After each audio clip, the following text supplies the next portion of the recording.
Audio Jungle. Assalamualaikum warahmatullahi wabarakatuh. Saya Usutun Hasanah dari Prodi Bimbingan Konseling Islam semester 4 ingin mempresentasikan tentang konseling sebagai pengalaman baru untuk memenuhi tugas UAS mata kuliah Psikologi Konseling dengan dosen pengampu Ibu Herianti MPD.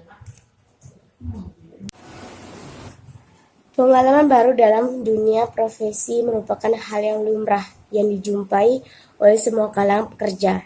Apapun profesinya, pasti akan mendapatkan pengalaman baru ketika terjun dalam pengaplikasian kerjanya, baik itu yang berprofesi sebagai guru, dokter, ataupun konselor. Karena semua pekerjaan dimulai dari nol, sehingga terus mendapatkan pengalaman-pengalaman baru untuk kedepannya. Yang selanjutnya, pengertian konseling dan konselor. Yang pertama, pengertian konseling. Seperti halnya dengan pengertian bimbingan, konseling juga merupakan terjemahan dari bahasa Inggris yaitu counseling, yang artinya penyuluhan. James Adams mengemukakan bahwa konseling adalah pertalian timbal balik antara dua orang individu. Seorang konselor membantu orang lain atau konseli. Hubungannya untuk lebih baik memahami dirinya dalam hubungannya dengan masalah-masalah hidup yang dihadapi pada waktu yang akan datang. Dengan kata lain, konseli merupakan suatu saluran bagi pemberian bimbingan. Konseli diadakan melalui diskusi atau pembicaraan antara seorang konselor dan konseli. Yang pada dasarnya, konseling adalah bantuan yang diberikan kepada individu dalam memecahkan masalah dalam kehidupan dengan cara wawancara atau dengan cara yang sesuai dengan keadaan individu tersebut untuk mencapai kesejahteraan hidupnya. Yang selanjutnya, pengertian konselor. Konselor merupakan ayah yang baik, penuh perhatian serta pengertian, dan siap sedia menolong dirinya, atau sebagai ibu yang ramah, mengundang dan memberikan ketenangan kepadanya. Menurut Yusuf 1991, konselor juga merupakan pendidik, yaitu tenaga profesional yang bertugas merencanakan dan menyelenggarakan proses pembelajaran, menilai hasil pembelajaran, melakukan bimbingan dan perhatian. Adapun arah pelaksanaan pembelajaran dengan penilaian hasil pembelajaran yang dimaksud adalah melaksanakan pelayanan bimbingan seling, yaitu berbagai jenis layanan dan kegiatan pendukung konseli dan berbagai keterkaitannya serta penilaiannya. Yang selanjutnya, proses konseling dan faktor-faktor yang mempengaruhinya. Yang pertama, proses konseling. Proses konseling terlaksana karena hubungan konseling berjalan dengan baik. Dalam buku Brammer, proses konseling adalah peristiwa yang tengah berlangsung dan memberikan makna bagi para peserta konseling tersebut. Secara umum, proses konseling dibagi menjadi 3 tahapan. Yang pertama, tahap awal, tahap pertengahan, yang ketiga, tahap akhir. Adapun faktor-faktor yang mempengaruhi proses konseling. Konseling adalah suatu proses yang memerlukan dukungan berbagai macam faktor agar dapat berhasil. Menurut Glading menyebutkan ada 5 faktor yang mendukung konseling. Yang pertama, struktur. Yang kedua, inisiatif. Yang ketiga, tatanan fisik. Yang keempat, kualitas konseli. Dan yang kelima, kualitas konselor. Adapun aspek psikologi dalam konseling, masalah yang dihadapi konseling dan macam-macam konselor.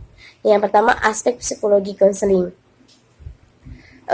Nurul Wardani menjelaskan beberapa aspek psikologi dalam konseling, yaitu yang pertama, kognisi dalam konseling. Kognisi merupakan bagi intelek yang merujuk pada penerimaan.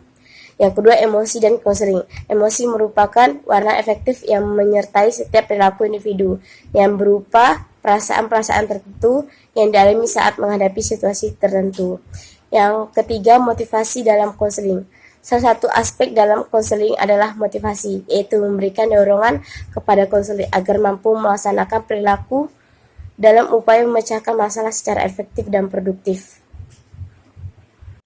Dan selanjutnya, karakteristik konselor yang efektif. Seorang konselor yang efektif harus memenuhi beberapa persyaratan supaya dapat berhasil dalam melaksanakan profesinya. Berikut adalah karakteristik konselor yang efektif. Yang pertama, congruence. Yang kedua, empati, kesadaran tentang dirinya, ataupun keterbukaan. Keterbukaan mengisyaratkan adanya keterbebasan dari ide-ide yang terpatri, kuat, dan prasangka serta pengetahuan tentang dunia yang ada di luar konselor. Dan selanjutnya, objektif. Objektif mengacu pada kemampuan untuk melibatkan diri dengan konseling di satu pihak, tetapi juga pada saat yang bersamaan berdiri di kejauhan dan melihat dengan akurat yang apa yang terjadi dengan konseling dan hubungannya. Profesional harus terlatih sepenuhnya dan berkualitas agar sanggup memenuhi kebutuhan populasi konseling yang mereka tangani atau yang dapat dipercaya padanya. Para konselor profesional itu harus berkomitmen secara pribadi dan profesional untuk memperbaharui dan meningkatkan keahlian dan pengetahuan mereka sebagai cermin dan representasi kemajuan terbaru bidang profesi mereka. Dalam konseling adanya pendekatan yang berhubungan dengan psikologi, sehingga tidak heran jika di dalam konseling menemukan hal-hal yang berkaitan dengan psikologi. Aspek yang bisa dijumpai dalam proses konseling seperti aspek kognitif, emosi, perkembangan, dan sebagainya. Untuk memahami konseling sebagai pengalaman baru, tentu seorang konselor harus memperhatikan komponen-komponen sebagai berikut, di antaranya aspek psikologi dan konseling. Karakteristik seorang konselor yang efektif. Terus masalah-masalah yang akan dihadapi oleh konselor dan bagaimana menjadi konselor yang baik sehingga ketika ia menjalani pengalaman baru dalam profesinya sebagai seorang konselor ia akan profesional dalam menghadapi masalah-masalah yang akan terjadi. Oleh karena itu, seorang konselor harus tetap terlihat profesional di hadapan seorang konselor tersebut. Baik, hanya itu yang bisa saya sampaikan. Kurang dan lebihnya mohon dimaafkan. Wabillahi taufiq wal hidayah. Wassalamualaikum warahmatullahi wabarakatuh.